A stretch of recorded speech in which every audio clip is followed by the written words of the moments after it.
नमस्कार विद्यार्थी मित्रांनो, आपलं स्वागत करत आहे आपल्या युट्यूब चॅनलवर. येथे आपण चालू केलेले आहे ऐतिहासिक पार्श्वभूमीमध्ये आपण 1919च्या मॉन्टेग्यू चेम्स्फोर्ड रिफॉर्म पत्र बघितलेलं आहे. ते बघत असताना आता आपण आपला जो कायदा आहे तो बघणार आहे, 1935चा भारत सरकार कायदा.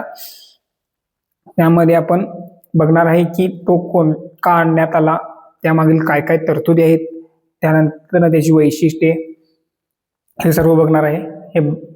तर आता सुरुवात करूया की आपण तो कायदा का आणण्यात आला. सायमन कमिशन ज्यावेळी आली 1927ला, त्यानंतर भारतामध्ये खूप सारा असंतोष किंवा खूप भारतातील जे मोठमोठे पक्ष होते त्यांनी एक मुद्दा उचलून धरला की भारतासाठी जे संविधान होत आहे किंवा भारतासाठी जे कायदे होत आहेत त्यामध्ये भारतीयांचा सहभाग पाहिजे. पण सायमन कमिशन मध्ये तसं नव्हतं की फक्त ब्रिटिशच होते. जी सायमन कमिशनची सदस्य संख्या होती त्यामध्ये फक्त ब्रिटिशच होते. त्यामुळे भारतातील काँग्रेस पार्टी असू दे किंवा दुसरी कोणतीही पार्टी असू दे त्यांनी त्या कमिशनला विरोध केला. त्यानंतर 1935चा कायदा आणण्यात आला. त्यामधील स्त्रोते बघूया आपण काय काय आणले गेले. पहिला स्त्रोत म्हणजे सायमन कमिशन, त्यानंतरचा नेहरू अहवाल, त्यानंतर 3 गोलमेज परिषदा, त्यानंतर लोथियन समिती, मुड्डीमल समिती, त्यानंतर संयुक्त निवडणूक आयोग ची स्थापना त्यांनी केली होती या कायदा आणण्यासाठी. त्यानंतर जिन्नाने 14 मुद्दे दिलेले होते, त्या मुद्द्यांचा समावेश करण्यात आला. ह्या सर्व गोष्टी घेऊन 1935चा भारत सरकार कायदा आणण्यात आलेला होता. त्यानंतर हा कायदा 24 जुलै 1935 रोजी कायदा पास केला गेलेला होता व 2 ऑगस्ट 1935 रोजी या कायद्याला इंग्लंडच्या राजाने संमती दिली गेलेली होती. हा कायदा करत असताना पुढील तरतुदी काय आहेत हे आपण बघून घेऊया. तरतुदी बघूया आपण. तर ब्रिटिशांनी प्रामुख्याने या कायद्यात सांगितलेलं होतं की भारताला स्वायत्त राज्याचा दर्जा क्रमशः देणे हे भारताबाबतची ब्रिटिश राज्यकर्त्यांचे अंतिम उद्दिष्ट आहे, असं या कायद्यामध्ये नमूद केलेलं होतं.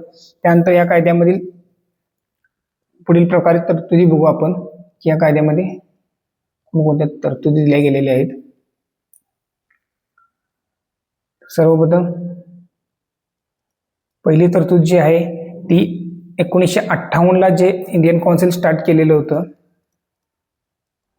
इंडिया काउन्सिल,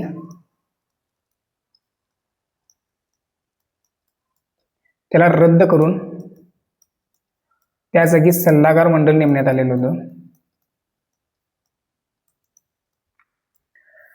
त्यानंतर ह्यामध्ये भारत मंत्र्याचे पद अबाधित ठेवून भारत मंत्र्याच्या अधिकार मात्र कमी करण्यात आलेले होते. त्यानंतर जे हाय कमिशन इंग्लंडमध्ये स्थापन करण्यात आलेलं होतं त्या पदाचे कायद्याने कायम ठेवले. 1919ला जे हाय कमिशनर स्थापन केलेलं होतं ते कायद्याने कायम ठेवलेले होते ह्या कायद्याने. त्यानंतर या कायद्यामध्ये टोटल कलमे 321 होती, 10 परिशिष्ट होते व 14 भाग होते. त्यानंतर अखिल भारतीय संघ राज्य स्थापनांची ऑल इंडियन फेडरेशन तरतूद होती पण अस्तित्वात आली नाही. संस्थानिकांना संघराज्यामध्ये सामील होणे ऐच्छिक होते. संस्थानिक संघराज्यामध्ये सामील होणे ऐच्छिक म्हणजे त्यांच्या मतावर होते. ते सामील न झाल्यास संघराज्य या कायद्यानुसार कधीच अस्तित्वात आले नाही. यात गव्हर्नरांचे प्रांत, चीफ कमिशनरांचे प्रांत व संस्थानिकांची राज्ये सामील होती. त्यानंतर स्वतंत्र मतदारसंघात त्यांनी स्वतंत्र मतदारसंघ स्थापन केलेले होते. त्यामध्ये त्यांनी साधारण म्हणजे जनरल कॅटेगरी, त्यानंतर मुस्लिम, त्यानंतर Anglo Indian, Indian Christian, European, शीख, कामगार, जमीनदार, वाणिज्य व उद्योग यांना स्वतंत्र मतदारसंघ देण्यात आलेले होते. हे मतदारसंघ पुणे करार व जातीय निवाड्यावर आधारित देण्यात आलेले होते. यानंतर त्यांनी 3 सूचीची स्थापना केलेली होती. 3 सूचीमध्ये पहिली सूची होती संघ सूची, त्यानंतर होती प्रांतीय सूची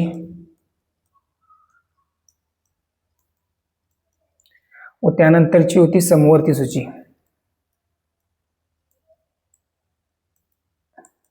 म्हणजे त्यांनी विषयांची विभागणी केलेली होती की संघ सूची म्हणजे केंद्र शासन. केंद्र शासनासाठी त्यांनी 59 विषय दिलेले होते. त्या 59 विषयामध्ये लष्कर, परराष्ट्र व्यवहार, चलन, पोस्ट, तार आणि टपाल हे त्यामध्ये विषय प्रामुख्याने विषय होते. त्यानंतर प्रांतिक म्हणजे राज्यसूची. या राज्यसूचीमध्ये टोटल 54 विषय दिले गेलेले होते. या 54 विषयामध्ये तुरुंग, पोलीस, जमीन महसूल, स्थानिक स्वराज्य संस्थान याचा प्रामुख्याने समावेश केलेला होता. त्यानंतर समवर्ती सूची म्हणजे राज्य किंवा संघ व प्रांतांनी मिळून जे काम करायचे होते त्यामध्ये समवर्ती सूची, या दोघांनी मिळून समवर्ती सूचीमधील कामे करण्याची होती. त्यामध्ये वीज पुरवठा, विवाह नोंदणी, त्यानंतर कामगार कायदे यांची प्रामुख्याने या विषयांची विभागणी केली गेलेली होती.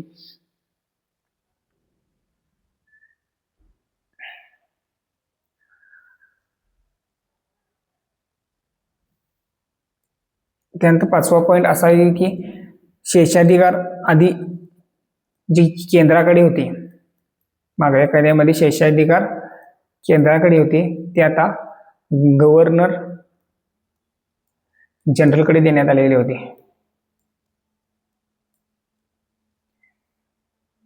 एकोणीसशे 1919च्या कायद्यानुसार ती केंद्राकडे होती, आता गव्हर्नर जनरलकडे देण्यात आलेले होते. त्यानंतर 1919च्या कायद्यात जी प्रांतीय स्तरावर द्विशासन व्यवस्था निर्माण केली होती ती आता केंद्र पातळीवर आणलेली होती. जी प्रांतामध्ये 1919 मध्ये जी प्रांतामध्ये द्विशासन व्यवस्था लागू गेलेली होती ती आता केंद्र पातळीवर आणण्यात आलेली होती. केंद्रावरही द्विशासन म्हणजे दोन सभागृह असतील निर्माण करण्यात येणार होते. त्यानंतर संघराज्यांचे कायदे यामध्ये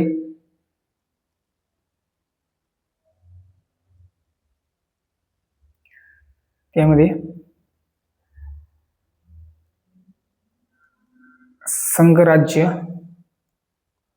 कायदेमंडळ यांची विभागणी 2 गटामध्ये करण्यात आलेली होती. म्हणजेच फेडरल द्विग्रही कायदेमंडळ स्थापन करण्यात आलेले होते. त्यामध्ये पहिलं होतं council of state, Rajya Sabha, council of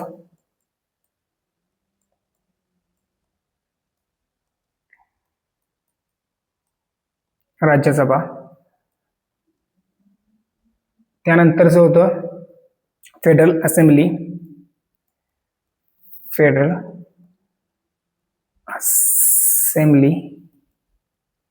म्हणजे संघसभा. यामध्ये त्यांनी प्रामुख्याने राज्यसभेमध्ये राज्यसभा हे स्थायी सभागृह असेल, यात 1/3 सदस्य 3 वर्षानंतर निवृत्त होतील व ब्रिटिश प्रांतामधील 156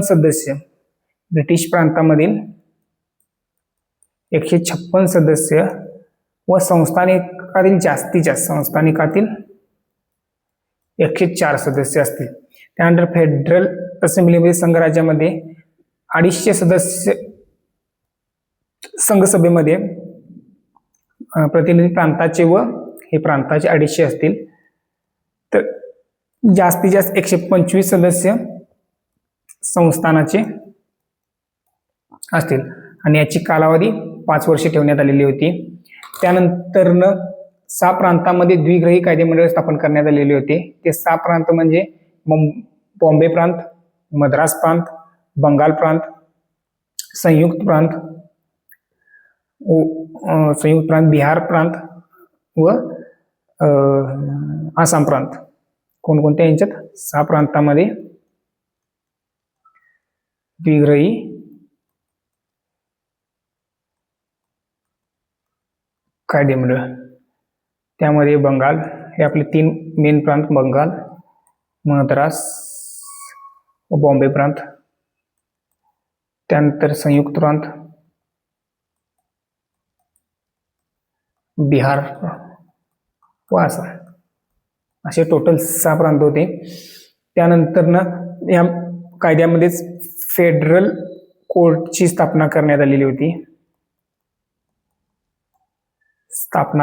होती. ती 1 ऑक्टोबर 1937 रोजी करण्यात आलेली होती. त्याचेच पुढे 26 जानेवारी 1950 ला सर्वोच्च न्यायालय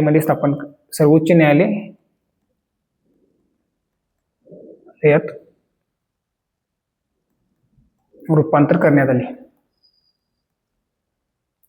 त्यानंतर आणीबाणीविषयीची तरतुदी यामध्ये घालण्यात आलेल्या होत्या. तर कोणत्याही बाबतीत जर आणीबाणी लागू करायची असेल तर त्याच्याही तरतुदी यामध्ये घालण्यात आलेल्या होत्या. त्यानंतर RBI reserve bank of India च्या स्थापनेची तरतूद यामध्ये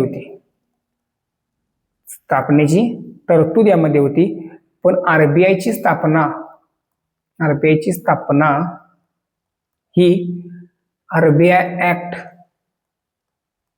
1934 नुसार झालेली आपल्याला दिसून येतं. यानंतर काही महत्वाच्या नेत्यांनी यावर टीकाही केलेली आहे, प्रतिक्रिया दिलेली आहे. 1935 चा कायदा कोणत्या प्रकारे आहे, त्यामध्ये पंडित जवाहरलाल नेहरू यांनी या कायद्याला, हा कायदा म्हणजे गुलामगिरीची एक नवी सनद आहे असं म्हटलेलं आहे.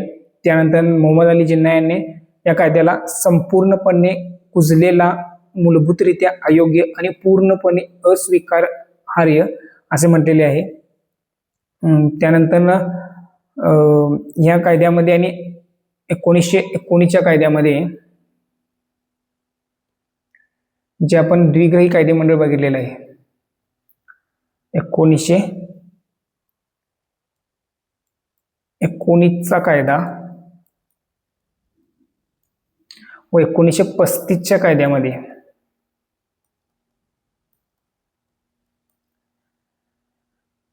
फरक काय होता, त्यामध्ये केंद्र स्तरावर बघूया फरक काय होता. केंद्र स्तरावर 1919 मध्ये केंद्र स्तरावर द्विग्रही कायदेमंडळ होतं. कोणतं कायदेमंडळ होतं? द्विग्रही कायदेमंडळ होतं. ते प्रथमच स्थापन करण्यात आलेलं होतं.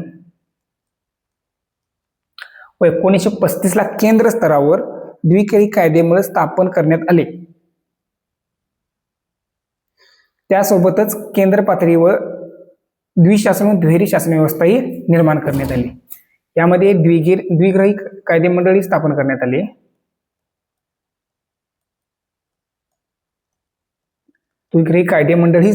आले. व केंद्र पातळीवर द्विशासन व दुहेरी शासन पद्धती निर्माण करण्यात आली. दुहेरी शासन पद्धती पण निर्माण करण्यात आलेली आपल्याला येथे दिसून येते. त्यानंतर प्रांतिक स्तरावर त्याने 1919 मध्ये द्विशासन किंवा दुहेरी कायदेमंडळ निर्माण करण्यात आलेले होते. व 1935च्या कायद्यामध्ये द्विशासन व दुहेरी शासन व्यवस्था या जागी प्रांतीय स्वायत्त लागू करण्यात आली. द्विशासन व दुहेरी शासन व्यवस्थेच्या जागी याला बंद करून प्रांतिक स्वायत्व आणण्यात आलेले आपल्याला दिसून येते. त्यानंतर शेषाधिकार यांच्यामध्ये केंद्राकडे होते व ह्याच्याकडे गव्हर्नर जनरलकडे शेषाधिकार आपल्याला गेलेले दिसून येतात. त्यानंतर आपण पीपीटी मध्ये बघूया कोणत्या प्रकारे महत्वाचे मुद्दे यामध्ये आपण बघितलेले आहेत आज. त्यामध्ये तरी आपण आज बघितलेलं आहे या कायद्यामध्ये राज्यघटनेचे मुख्य आधार ठरला. त्यानंतरनं या कायद्यामध्ये